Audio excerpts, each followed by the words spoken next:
All right, my friend, welcome to outros in the Bluegrass Survival Kit. My old teacher used to say that the only thing people remember from your solo is the first thing and the last thing that you play, so don't screw either of those sections up. So with the outro, we want to have a really nice phrase in place that helps us stick the landing and let the listener and our band know that the solo is over and that you know what the heck you're doing. The most common way to end a solo is with, you guessed it, the G run.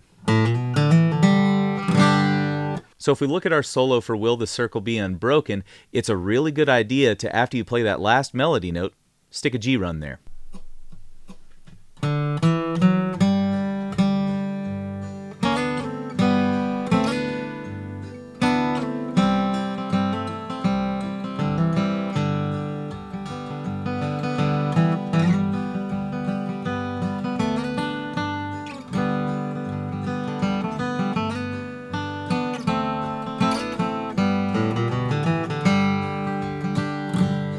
So you can see when I add that G run to the solo, it kind of punctuates the solo in a way, letting everyone know that I've made my final statement and it's time to head back into the vocal melody. You know what to do next, my friend. Grab a G run, then grab a tune off of that list of vocal tunes that you've got, play a solo, and at the very end, stick a G run on it. Even if there were some mistakes in the middle of it, like I said, the only thing that people remember is the first thing and the last thing that you play. So with that G run, they're definitely going to have a good impression of your solo. Have some fun.